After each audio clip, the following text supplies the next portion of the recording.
Hey, bonjour tout le monde, bienvenue à un autre épisode du podcast Énergie. Aujourd'hui, on a reçu un retraité, fraîchement retraité de 35 ans d'enseignement, M. Michel Saint-Pierre. Michel Saint-Pierre nous a parlé de sa carrière d'enseignant, comme tu viens de le dire, oui. Mais il nous a parlé aussi de sa carrière de coach, coach notamment en athlétisme, et il nous a parlé de toutes ces petites techniques qui font qu'un athlète se développe, puis il nous a parlé encore d'autres choses, n'est-ce pas? Honnêtement, écoutez cet épisode-là, vous allez avoir droit à toute une anecdote. C'est vraiment, je vous dirais que c'est vraiment touchant. Donc, ne manquez pas ça, on vous revoit dans le podcast. Bonjour à tous, le podcast d'aujourd'hui est une production de GPS Énergie en collaboration avec mes amis Sylvain Guimond de Zanicom et Manu Latas de Bull Jumping Pro. Comme je dis, la production est de GPS Énergie, le propriétaire Marc Danfous. Oui, et puis notre ami Manu aussi. Tu peux peut-être te présenter ton entreprise, ce que tu fais? Avec plaisir. Eh bien, moi, mon entreprise, c'est du saut de taureau, les gars. Je vous invite à tenter l'expérience du saut de taureau quand vous voulez. C'est dangereux. Et vous aussi. Légèrement, ça dépend, mais on reçoit de temps en temps des chiropracteurs qui nous réajustent, donc okay. Tout va bien. Et puis, à Zanicom, on est une agence de marketing et on produit le podcast aujourd'hui. En fait, c'est nous qui s'occupent de toute la technique et si vous avez des besoins dans votre entreprise comme visibilité, publicité, vidéo, site web, peu importe, on est là pour vous aider. Alors, bon podcast tout le monde. Vous avez entendu, on est présentement sur le ring de GPS Énergie, club de boxe Impact à Saint-Tite. Michel Saint-Pierre est avec nous autres. Merci, Michel. Michel est un gars natif de Grand-Mère. Je pense que natif de Grand-Mère, région de Shawinigan. Je suis né à Grand-Mère. Je sais que écoute, Michel, beaucoup te connaissent comme prof ici. Tu as enseigné à beaucoup de monde à Paul-le-Jeune. Il y en a qui te connaissent dans la région, il y en a qui te connaissent moins.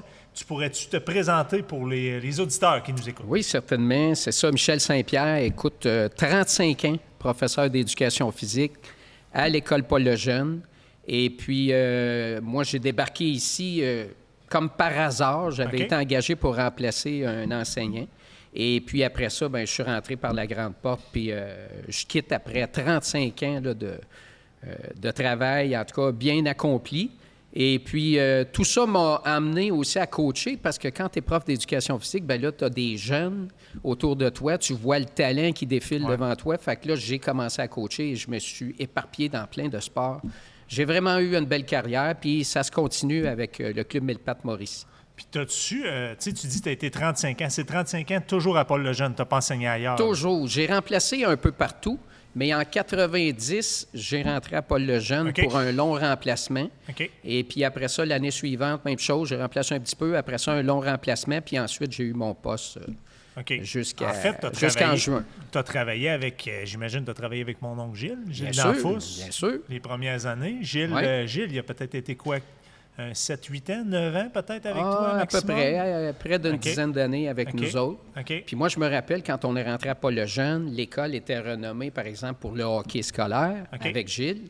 On avait aussi M. Gaétan Lheureux qui s'occupait de volleyball. Fait que ça, c'était les deux gros sports qu'on voyait surtout à Paul-le-Jeune. Puis moi, quand j'ai débarqué là, j'avais fait de l'athlétisme. Il y avait Denis Bourassa qui venait de partir à un club de cross-country. Fait qu'ensemble, on a diversifié l'école. Là. On a emmené des nouveaux sports. Ce qui fait que là, vous êtes présentement à la retraite? À la retraite de l'école seulement. De l'école, je m'en serais douté, mais est-ce que ici au Québec, parce que moi je suis un peu le fou du roi de ce podcast, est-ce que vous pourriez, s'il y avait quelqu'un qui tombait malade, admettons à Paul-le-Jeune, est-ce que vous pourriez revenir en remplacement ou est-ce que c'est terminé pour l'enseignement à Paul-le-Jeune ou dans le public? C'est une très bonne question. Je dirais physiquement, je pourrais le faire parce que j'étais encore en très bonne santé. Puis quand j'ai quitté, j'étais pas épuisé de mon travail. Au contraire, c'est parce que j'avais fait toutes mes années. Et puis, il y avait des jeunes là, qui attendaient pour avoir nos jobs, puis des bons jeunes. Puis je sais qu'ils vont faire un bon travail. Donc, dans ce sens-là, non, je ne veux pas recommencer. Je pourrais dépanner, si vraiment il y avait vraiment une urgence là, de mettre quelqu'un là de façon temporaire. Mais j'ai fait toutes mes années. Fait que j'ai toujours manqué de temps. Fait que là, je profite de ce temps-là pour faire enfin les choses que j'attendais depuis longtemps. Parce que c'est sûr que l'enseignement demande beaucoup, veut pas. Puis de 1990 à 2025, en fait, Michel, tu as enseigné. La clientèle que tu as vue passer. il y a un changement dans la clientèle. Tu as Oui. 35 ans de service. Ah oui.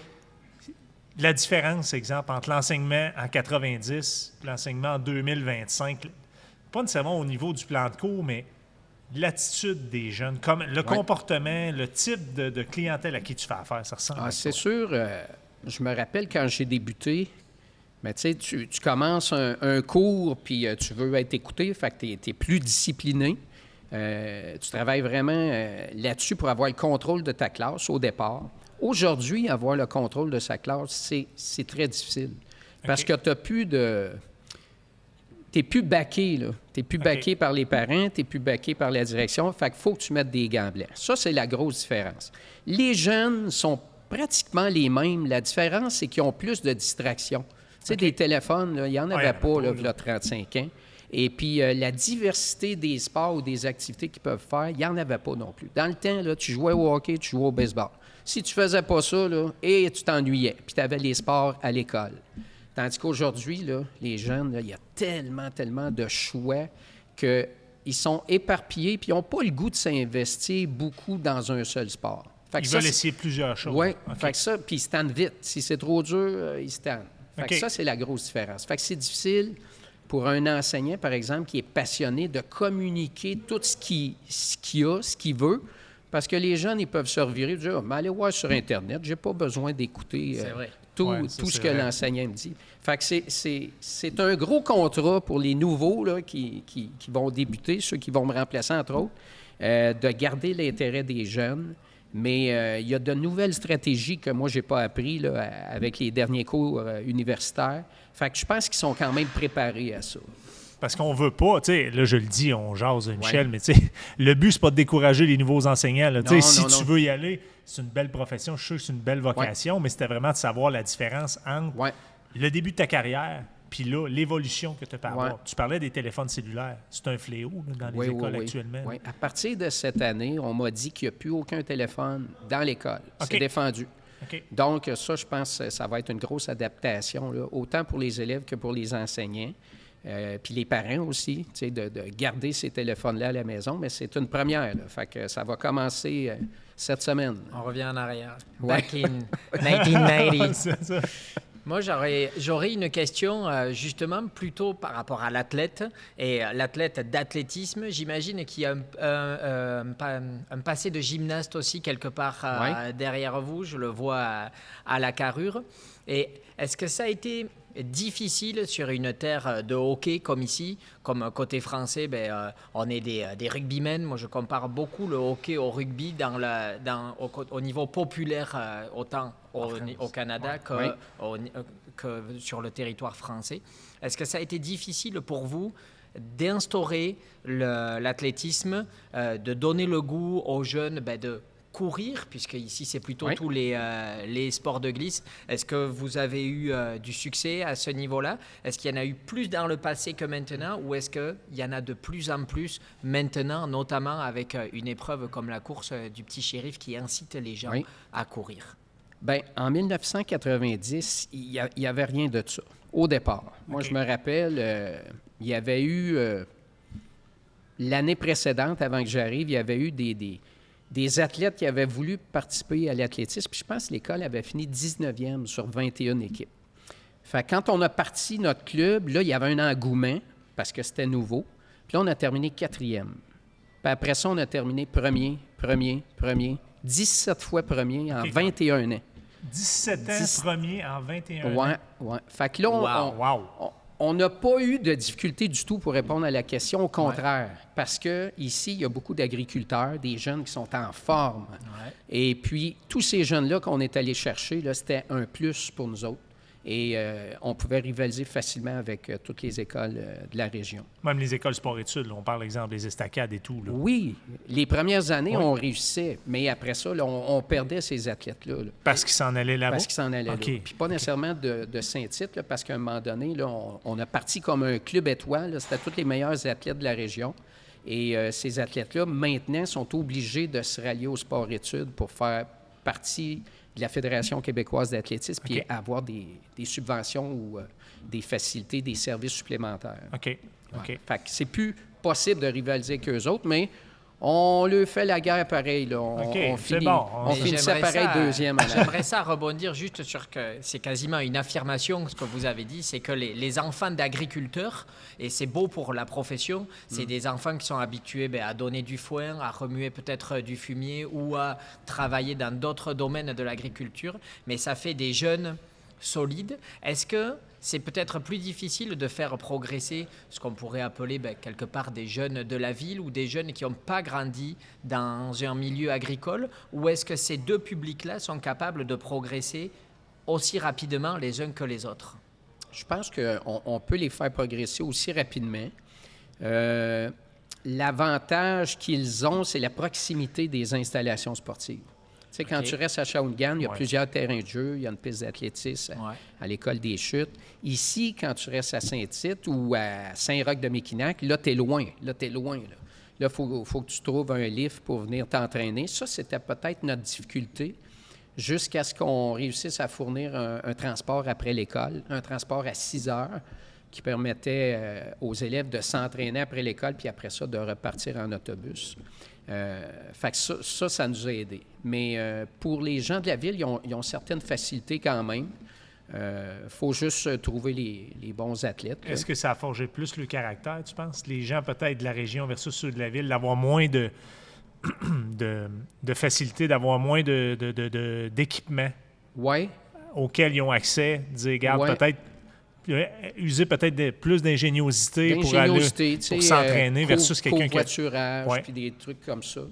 Oui, je pense que les familles ici, en tout cas, s'investissaient plus aussi.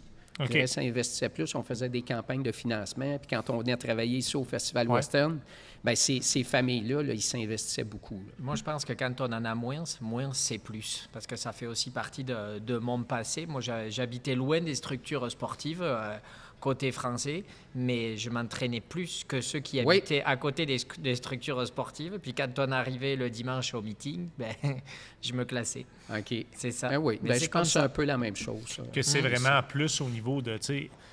Puis de voir au niveau des athlètes que tu as entraînés. Toi, tu as toujours été dans l'athlétisme, en fait, que tu as entraîné. Bien, moi, j'en avais fait au secondaire. Fait qu'au départ, quand j'ai débarqué en même temps, ici... ça va nous permettre de te connaître un peu, ton passé d'athlète. Moi, j'étais allé d'une école privée. J'étais allé à Montfort. C'était une école de sport. On faisait 5 heures de sport par jour. 5 heures par jour? Par jour. On avait 2 heures après l'école. On restait après l'école. 2 heures d'éducation physique. Puis, sur l'heure du midi, on en faisait aussi. Fait que quand on revenait de là, on se couchait de bonne heure. Fait que moi, j'avais fait de l'athlétisme là, ça avait bien été. J'avais remporté beaucoup de médailles. Fait que j'avais coaché un petit peu à cette école-là pendant que j'étais au collège. Et puis quand j'ai débarqué ici, puis que j'ai su qu'il n'y avait pas d'athlétisme, puis qu'il y avait une volonté de partir à un club, bien, c'est sûr que je me suis lancé là-dedans. Là, à 100 000 à l'heure. À 100 000 à l'heure, parce qu'il y avait des athlètes, comme on disait tantôt. Puis moi, j'avais les connaissances. Puis je me rappelle qu'au secondaire, j'avais pas vraiment l'entourage, là, les coachs pour s'occuper de moi. On était un petit peu laissés à nous-mêmes. Et puis ici, là, j'ai dit ici, ils ont la chance d'avoir quelqu'un, je vais m'occuper d'eux autres. Puis ça Est-ce qu'il y a eu monté en flèche. Quelques records qui ont été battus ou des records qui ont été établis du côté de Saint-Tite? Ah, c'est incroyable. Ouais. Incroyable. Écoutez, il y avait une liste de records au sport étudiant qui datait de 1969. Puis là-dessus, on avait à peu près le tiers ou la moitié des records que c'était des athlètes de Saint-Tite. Ah oui, c'est... Puis ça s'est fait en quelques années, là, de 1994 à 2000, 2001, 2002, là, on a raflé beaucoup. Des records de vitesse? De vitesse, d'endurance, de saut, de lancer, dans toutes les disciplines. Toutes les disciplines. Y a-tu des athlètes, mettons, qui t'ont marqué là-dedans? Ouais. Moi, là, je dois vous dire que la première fois que j'ai eu une personne, en tout cas, je vous conte l'histoire, il arrive une petite fille, école, elle est maltraitée, elle vit dans une ferme où elle ne mange pas 3 fois par jour. Okay. Elle n'est pas très jolie, elle est débrêlée, mal habillée, elle arrive à l'école, elle se fait achaler, les gens se moquent d'elle, ses amis, c'est les profs d'édu. Nous, on s'occupe d'elle, on la protège, elle se sent en sécurité que nous autres. Puis là, elle est tout le temps rendue à nos bureaux, sur l'heure du midi, le matin, aux récréations. Et puis elle dit, moi, j'aimerais ça faire ça de l'athlétisme. Ah, ouais, mais tu sais, elle n'a pas le physique de l'emploi. Fait que je dis, écoute, il n'y a pas de problème. Tout le monde est les bienvenus. Tu peux te joindre à l'équipe. Puis là, elle se donne comme ça se peut pas. Là. Et puis là, elle commence à s'améliorer beaucoup. Puis elle me dit un jour, elle dit, moi, Michel, elle dit, penses-tu qu'un jour, je vais gagner une médaille provinciale? Puis là, je n'ai pas voulu la décourager. J'ai dit, écoute, c'est sûr que c'est possible, mais il va falloir que tu travailles énormément. Puis dans ma tête, je ne croyais pas qu'elle gagnerait une médaille régionale. Fait que provinciale, j'y croyais pas. J'y croyais pas, mais je n'ai pas voulu la décourager. Dans quelle catégorie, juste? Elle faisait de la course de longue distance puis de la marche olympique aussi. Okay.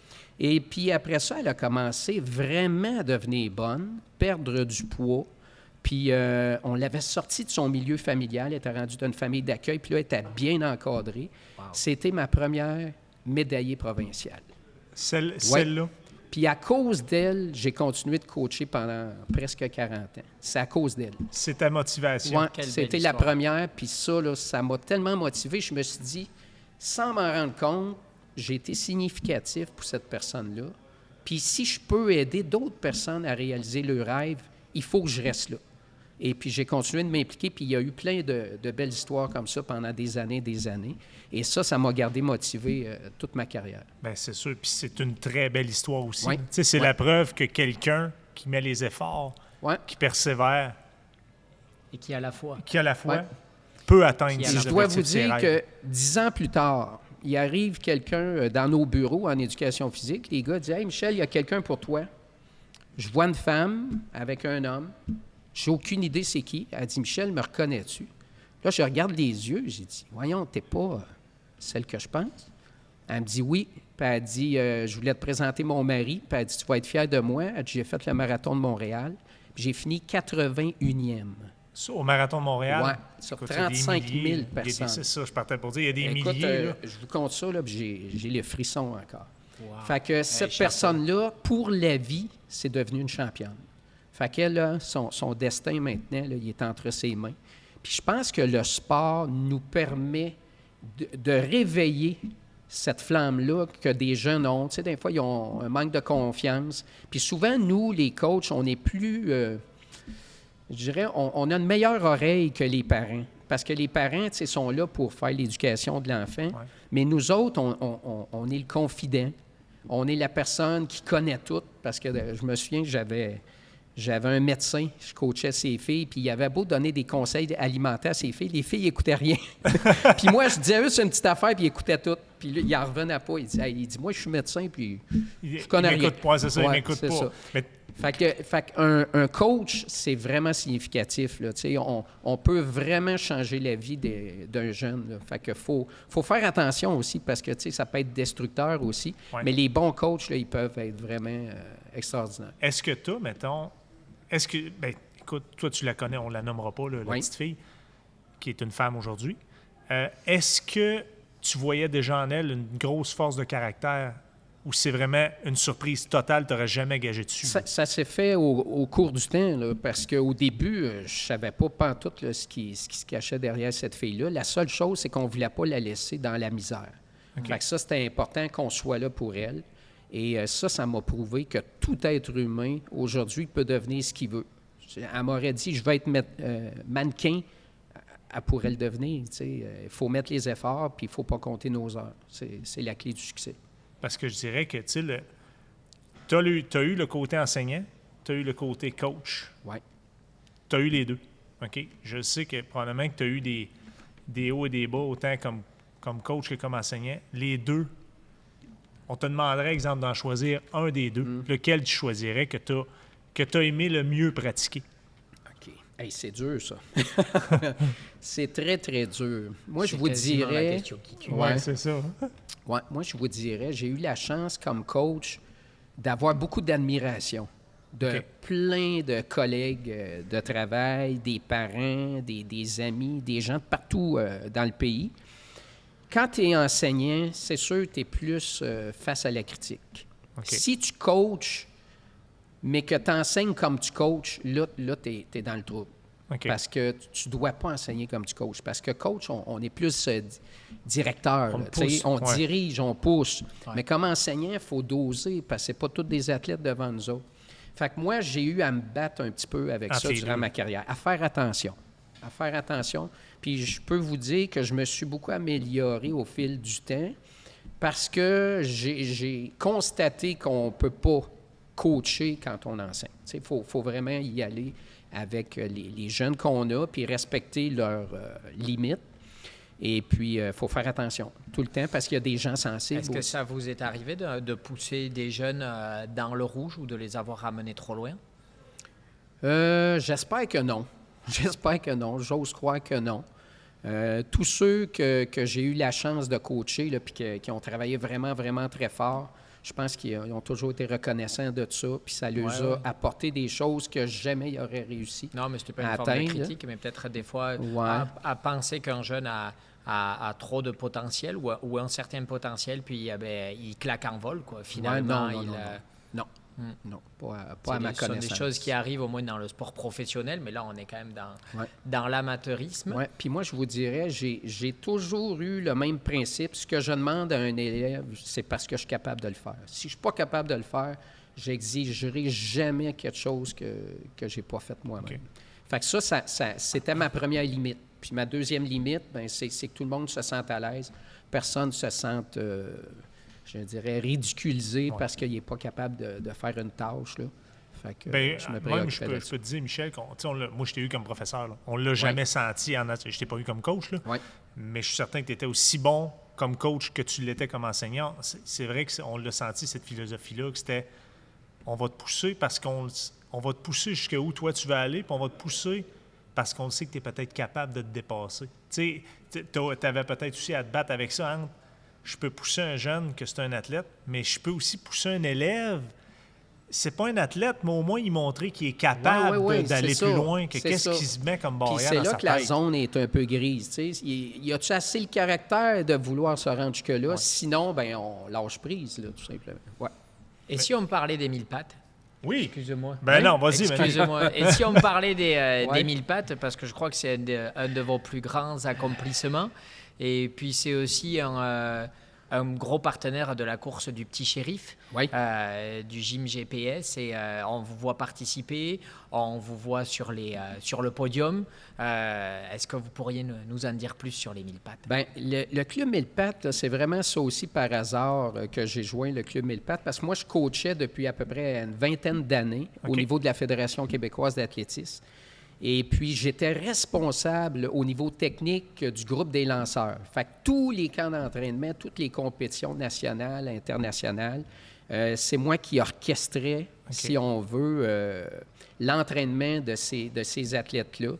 Et ça m'a emmené à me déplacer beaucoup partout dans le monde. Et OK. puis, après plusieurs années, c'est épuisant, c'est difficile pour la famille. Et puis, quand mes filles ont commencé à grandir, mes filles, je les ai eues quand même à cet âge, j'avais 38 et 40 ans.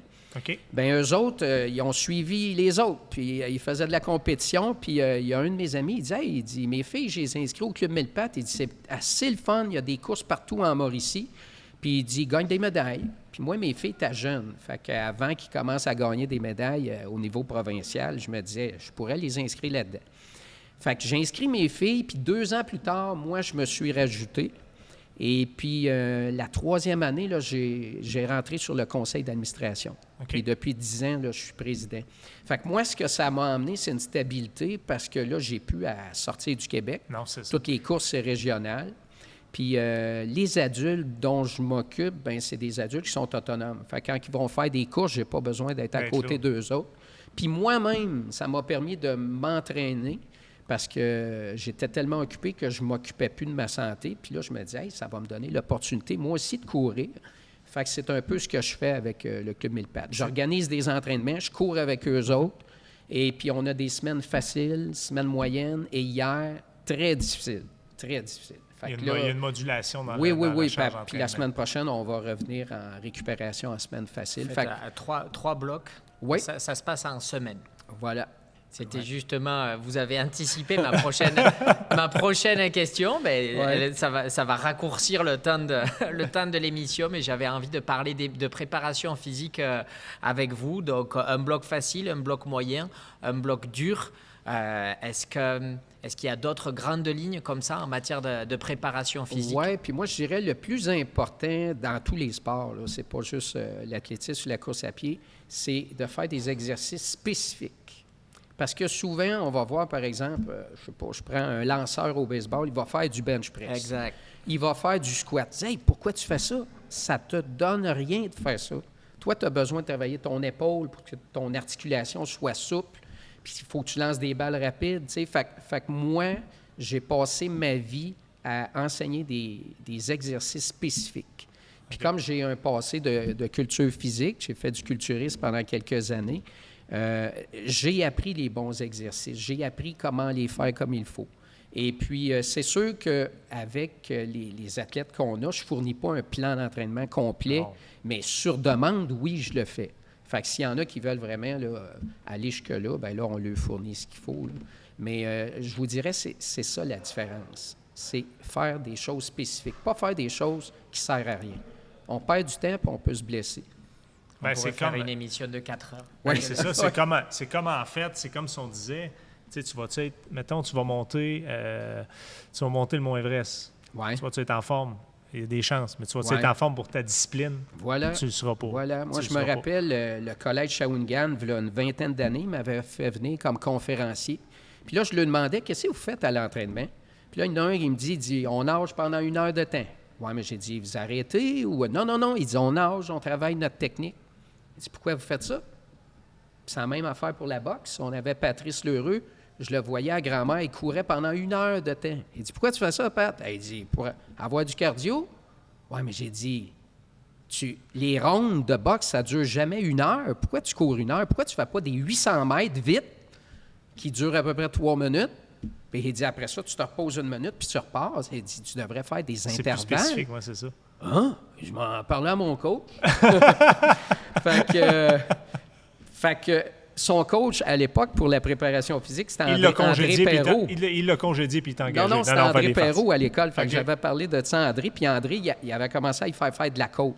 Okay. Là, il faisait des sprints. Puis effectivement, ça a changé complètement sa forme physique. Puis après ça, on le connaît, là, on sait qu'il y a eu beaucoup de succès. Ouais. Et puis, c'est ça.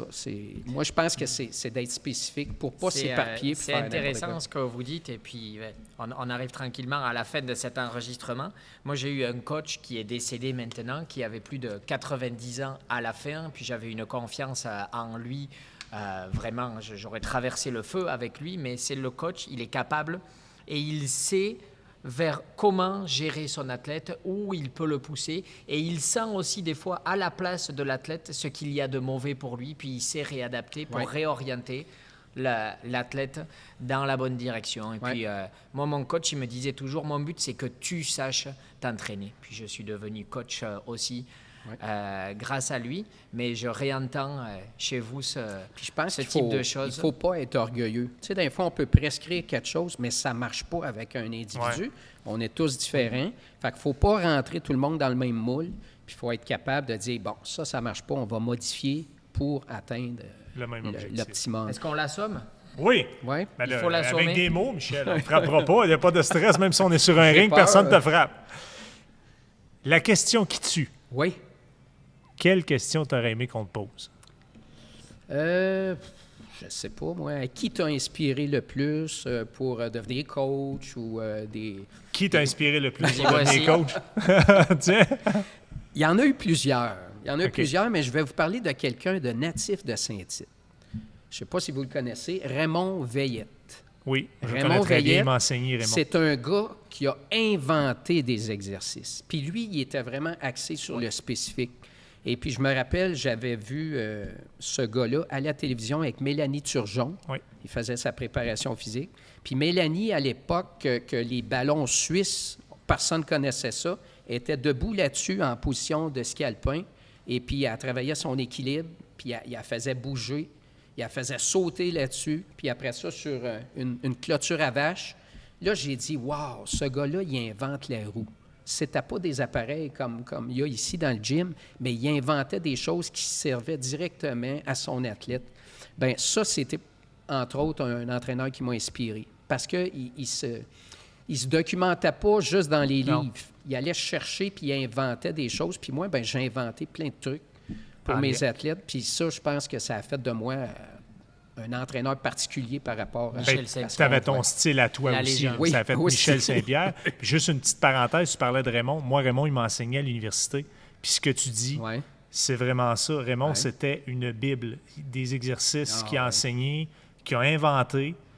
Puis on peut voir, là, les gens peuvent aller chercher sa feuille de route. Là. C'était assez impressionnant Ah, ouais. aussi. Là. Puis un type humble. Oui, très gentil. C'est Puis d'ailleurs, pas on tout l'a le comme monde. client. Ah On l'a oui? comme... ouais, il vient de Ah, Saint- oui, ouais, il d'accord. vient de temps en temps, Ah, c'est Raymond, super, vraiment ça. sympathique. Ah, je suis Puis, content de savoir ça.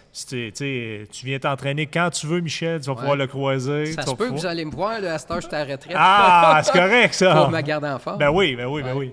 Eh bien, on vous souhaite une excellente retraite. Merci. Et on se souhaite de vous retrouver dans le gym On va se GPS revoir. Énergie On va se revoir. pour, Merci. pour votre Sûr. préparation physique et puis qu'on se retrouve aussi sur la route pour galoper ensemble et notamment à la course du petit shérif à la fin de l'année bientôt, mais le 24 Le 27 septembre. Le 27 septembre. Le 27 27 septembre. madame. On va être là. On va Et, être là. Ah, le Club 1000 pattes, ça, on n'est Ah pas oui, inquiet, vous ah allez oui. être là. et pour l'édition 2026. Oui, certainement. Merci, Merci de beaucoup, m'avoir Michel. reçu. Merci Merci beaucoup, infiniment. c'est vraiment intéressant. Merci d'être venu et d'avoir participé au podcast. Ça fait plaisir.